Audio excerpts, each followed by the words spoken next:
ನಮಸ್ತೆ, ನನ್ನ ಎಲ್ಲ ಸಖಿಯರಿಗೂ ಆತ್ಮಾಭಿವಂದನೆಗಳು. ಇವತ್ತಿನ ವಿಡಿಯೋದಲ್ಲಿ ಫಿಶ್ ಫ್ರೈ ಹೇಗೆ ಮಾಡೋದು ಅಂತ ತೋರಿಸ್ಕೊಡ್ತಾ ಇದ್ದೀನಿ. ಇವತ್ತು ಇದಕ್ಕೆ ನಾನು ತಗೊಂಡಿರುವಂತಹ ಫಿಶ್ ಅಂಜಲ್ ಫಿಶ್ ಅಥವಾ ಇದನ್ನು ಕಿಂಗ್ ಫಿಶ್ ಅಂತ ಕೂಡ ಹೇಳ್ತಾರೆ. ಇದನ್ನು ಮೊದಲಿಗೆ ಚೆನ್ನಾಗಿ ತೊಳೆದು ಒಂದು ಪ್ಲೇಟಲ್ಲಿ ಹಾಕಿಟ್ಕೊಂಡಿದ್ದೀನಿ.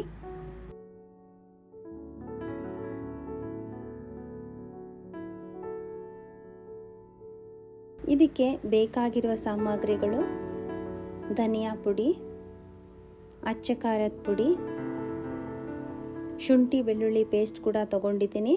ಆದರೆ ಇದು ತುಂಬ ನುಣ್ಣಗಾಗಿಲ್ಲ, ನೀವು ಮಾಡ್ಕೊಳ್ಳುವಾಗ ಸ್ವಲ್ಪ ನುಣ್ಣಗೆ ಮಾಡ್ಕೊಳ್ಳಿ. ಅರಿಶಿನ ಪುಡಿ, ಉಪ್ಪು,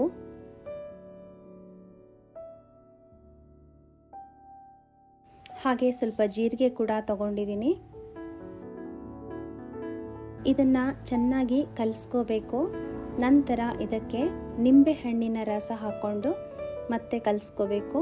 ಇಲ್ಲಿ ನಾನು ಚಿಕ್ಕ ಗಾತ್ರದ 2 ನಿಂಬೆ ಹಣ್ಣಿನ ರಸವನ್ನು ತಗೊಂಡಿದ್ದೀನಿ. ಇದನ್ನು ಚೆನ್ನಾಗಿ ಕಲಿಸ್ಕೋಬೇಕು.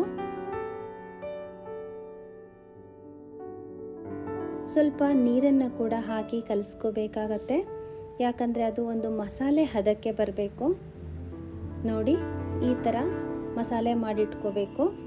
ಅದಕ್ಕೆ ನಿಮಗೆ ಬೇಕಾದಲ್ಲಿ ಸ್ವಲ್ಪ ಹೆಚ್ಚಿಟ್ಟುಕೊಂಡಂತಹ ಕೊತ್ತಂಬರಿ ಸೊಪ್ಪನ್ನು ಕೂಡ ಹಾಕ್ಬೋದು. ಇದನ್ನೆಲ್ಲ ಹಾಕಿ ಇನ್ನೊಂದು ಸಾರಿ ಚೆನ್ನಾಗಿ ಕಲಸಿ ಇಟ್ಕೊಳ್ಳಿ. ನಂತರ ಒಂದೊಂದೇ ಫಿಶ್ಗೆ ಮಸಾಲೆಯನ್ನು ಹಚ್ಕೊಂಡು ಹೋಗಿ. ಮಸಾಲೆಯನ್ನು ಸ್ವಲ್ಪ ದಪ್ಪವಾಗಿ ಹಚ್ಕೊಳ್ಳಿ, ಯಾಕಂದರೆ ಅದು ಹುರಿದಿದ ತಕ್ಷಣ ಮಸಾಲೆ ಕೂಡ ತಿನ್ನೋದಕ್ಕೆ ತುಂಬ ರುಚಿಯಾಗಿರುತ್ತೆ. ಎಲ್ಲ ಮೀನು ತುಂಡುಗಳಿಗೂ ನೀವು ಮಸಾಲೆನ ಹಚ್ಕೊಂಡು ಒಂದು ಪ್ಲೇಟಲ್ಲಿ ಹಾಕಿಟ್ಕೊಳ್ಳಿ. ಇದನ್ನು ನೀವು ಸ್ವಲ್ಪ ಹೊತ್ತು ಮ್ಯಾರಿನೇಟ್ ಮಾಡಬೇಕಾಗತ್ತೆ, ಅಂದರೆ ಸ್ವಲ್ಪ ಹೊತ್ತು ಮುಚ್ಚಿಡಬೇಕಾಗತ್ತೆ. ಇದನ್ನು ನೀವು ಮುಚ್ಚಿ ಫ್ರಿಜ್ಜಲ್ಲಿ ಕೂಡ ಇಡ್ಬೋದು, ಇಲ್ಲ ಹಾಗೆ ಹೊರಗಡೆ ಕೂಡ ಇಡ್ಬೋದು. ಒಂದು ಅರ್ಧ ಗಂಟೆಯಿಂದ 3/4 ಗಂಟೆ ಮ್ಯಾರಿನೇಟ್ ಮಾಡ್ಕೋಬೋದು. ಇಲ್ಲಿ ನನಗೆ ಸ್ವಲ್ಪ ಟೈಮ್ ಇರಲಿಲ್ಲ, ಹಾಗಾಗಿ ಬರೀ 15 ನಿಮಿಷ ನಾನು ಮ್ಯಾರಿನೇಟ್ ಮಾಡ್ಕೊಂಡಿದ್ದೀನಿ. ಮಸಾಲೆ ಹಚ್ಚಿಟ್ಕೊಂಡಂತಹ ಫಿಶನ್ನು ಬಾಳೆ ಎಲೆ ಮೇಲೆ ಹಾಕಿ ನಿಮಗೆ ಬೇಕಾದಲ್ಲಿ ಸ್ವಲ್ಪ ಕೊತ್ತಂಬರಿ ಸೊಪ್ಪನ್ನು ಕೂಡ ಉದುರಿಸ್ಕೋಬೋದು. ಇಲ್ಲಿ ನಾನು ಒಂದು ಫಿಶ್ಗೆ ಕೊತ್ತಂಬರಿ ಸೊಪ್ಪು ಹಾಕಿದ್ದೀನಿ, ಇನ್ನೊಂದು ಫಿಶ್ಗೆ ಸ್ವಲ್ಪ ಹೆಚ್ಚಿಟ್ಕೊಂಡಂತಹ ಈರುಳ್ಳಿಯನ್ನು ಕೂಡ ಹಾಕಿದ್ದೀನಿ. ಇದು ಆಪ್ಷನಲ್, ನಿಮಗೆ ಬೇಕಾದರೆ ಹಾಕೋಬೋದು, ಇಲ್ಲ ಅಂದರೆ ಇಲ್ಲ. ನಂತರ ಬಾಳೆ ಎಲೆಯನ್ನು ಕ್ಲೀನಾಗಿ ಮುಚ್ಚಿ ಅದನ್ನು ಎಣ್ಣೆ ಹಚ್ಚಿ ಇಟ್ಟುಕೊಂಡಿರುವಂತಹ ತವದ ಮೇಲೆ ಹಾಕಬೇಕು. ಈ ಥರ ಫ್ರೈ ಮಾಡಿದಾಗ ನಮಗೆ ಜಾಸ್ತಿ ಎಣ್ಣೆ ಬೇಕಾಗಲ್ಲ, ಇದಕ್ಕೆ ಸ್ವಲ್ಪ ಅಷ್ಟೇ ಎಣ್ಣೆ ಸಾಕು. ತವ ಮೇಲೆ ಇಟ್ಟು ಅದನ್ನು ಸ್ವಲ್ಪ ಹೊತ್ತು ಮುಚ್ಚಿಡಿ. ಸ್ವಲ್ಪ ಹೊತ್ತು ಆದ ನಂತರ ಅದನ್ನು ಉಲ್ಟಾ ಮಗ್ಚ್ಕೋಬೇಕು.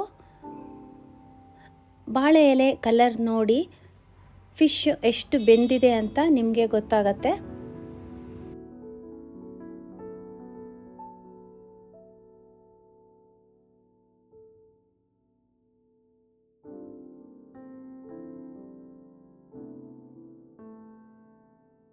ನಾನು ಎಲ್ಲ ಫಿಶನ್ನು ಈ ಥರ ಫ್ರೈ ಮಾಡಿ ಇಟ್ಕೊಂಡಿದ್ದೀನಿ. ಇದು ಟೇಸ್ಟ್ ಹೇಗಿದೆ ಅಂತ ನೋಡೋಣ. ನೋಡೋದಕ್ಕೆ ತುಂಬ ರುಚಿಯಾಗಿದೆ ಅಂತ ಅನ್ನಿಸ್ತಾ ಇದೆ. ನಿಮಗೆ ಬೇಕಾದರೆ ಇನ್ನೂ ಸ್ವಲ್ಪ ಜಾಸ್ತಿ ಮಸಾಲೆ ಹಾಕೋಬೋದು.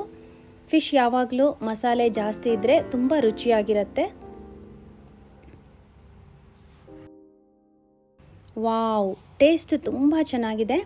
ನೀವು ಈ ಥರ ಟ್ರೈ ಮಾಡಿ ನೋಡಿ. ಇವಾಗ ಇನ್ನೊಂದು ಥರ ಫಿಶ್ ಫ್ರೈ ಮಾಡೋದು ಹೇಗೆ ಅಂತ ಹೇಳ್ಕೊಡ್ತೀನಿ. ಈ ಫಿಶ್ ಫ್ರೈಗೆ ನಾನು ಸ್ವಲ್ಪ ರವೆ ಕೂಡ ತಗೊಂಡಿದ್ದೀನಿ. ಬೇಕಾದಲ್ಲಿ ನೀವು ರವಾನ ಹುರ್ಕೋಬೋದು, ಇಲ್ಲ ಅಂದರೆ ಬೇಡ. ಮಸಾಲೆ ಹಚ್ಚಿ ಇಟ್ಕೊಂಡಿರುವಂಥ ಫಿಶ್ ಮೇಲೆ ಸ್ವಲ್ಪ ರವೆಯನ್ನು ಉದುರಿಸ್ಕೋಬೇಕು. ನಂತರ ತವಾಗೆ ಚೆನ್ನಾಗಿ ಎಣ್ಣೆ ಹಚ್ಚಿ ಅದ್ರ ಮೇಲೆ ಫಿಶ್ ಹಾಕಬೇಕು. ನಾವು ಒಂದೇ ಬದಿಗೆ ರವೆ ಹಚ್ಕೊಂಡಿದ್ದೀವಿ. ಇವಾಗ ಇನ್ನೊಂದು ಬದಿಗೆ ಕೂಡ ರವೆ ಹಾಕ್ಕೊಳ್ಳೋಣ. ಇದ್ರ ಮೇಲೆ ಸ್ವಲ್ಪ ಎಣ್ಣೆ ಹಾಕೋಬೇಕಾಗತ್ತೆ. ನಾವು ಇದರಲ್ಲಿ ಎಣ್ಣೆ ಕಮ್ಮಿ ಹಾಕಿದ್ರೆ ಫಿಶ್ಶು ತವಾಗೆ ಅಂಟ್ಕೊಳ್ಳುತ್ತೆ, ಹಾಗಾಗಿ ಸ್ವಲ್ಪ ಎಣ್ಣೆ ಹಾಕ್ಕೋಬೇಕು. ನಾನು ಇಲ್ಲಿ ಕೊಬ್ಬರಿ ಎಣ್ಣೆ ಬಳಸಿದ್ದೀನಿ. ಫಿಶ್ ಫ್ರೈ ಮತ್ತು ಕೊಬ್ಬರಿ ಎಣ್ಣೆ ಕಾಂಬಿನೇಷನ್ ನನಗೆ ತುಂಬ ಇಷ್ಟ. ಇದನ್ನು ಸ್ವಲ್ಪ ಹೊತ್ತು ಮುಚ್ಚಿಡಬೇಕು. ನಂತರ ಇದನ್ನು ಕೂಡ ಮಗ್ಚಾಕಬೇಕು. ಎರಡೂ ಕಡೆ ಚೆನ್ನಾಗಿ ಬೆಂದ ಮೇಲೆ ಮಗ್ಚಾಕೋಬೇಕು. ಎರಡೂ ಕಡೆ ಬೇಯಿಸಬೇಕು. ಇದು ಬೆಂದಿದೆಯಾ ಇಲ್ಲ ಅಂತ ನೋಡೋದಕ್ಕೆ ಒಂದು ಸ್ಪೂನ್ ತಗೊಂಡು ಸ್ವಲ್ಪ ಚುಚ್ಚಿ ನೋಡಿದ್ರೆ ಅದು ಮೆತ್ತಗಿದ್ರೆ ಬೆಂದಿದೆ ಅಂತ ಅರ್ಥ, ನಿಮಗೆ ಗೊತ್ತಾಗತ್ತೆ. ಇದು ಕೂಡ ತುಂಬ ರುಚಿಯಾಗಿರುತ್ತೆ. ನೀವು ಟ್ರೈ ಮಾಡಿ ನೋಡಿ, ಕಮೆಂಟಲ್ಲಿ ತಿಳಿಸಿ. ಮತ್ತು ನೀವು ಇನ್ಯಾವ ಥರ ಫ್ರೈ ಮಾಡ್ತೀರಾ ಅಂತ ಕೂಡ ಕಮೆಂಟ್ ಬಾಕ್ಸ್ನಲ್ಲಿ ತಿಳಿಸಿ. ಯಾರ್ಯಾರು ಈ ವಿಡಿಯೋನ ನೋಡ್ತಾ ಇದ್ದೀರೋ ದಯವಿಟ್ಟು ಸಬ್ಸ್ಕ್ರೈಬ್ ಮಾಡಿ, ಲೈಕ್ ಮಾಡಿ, ಹಾಗೆ ಕಮೆಂಟ್ ಮಾಡಿ. Thank you.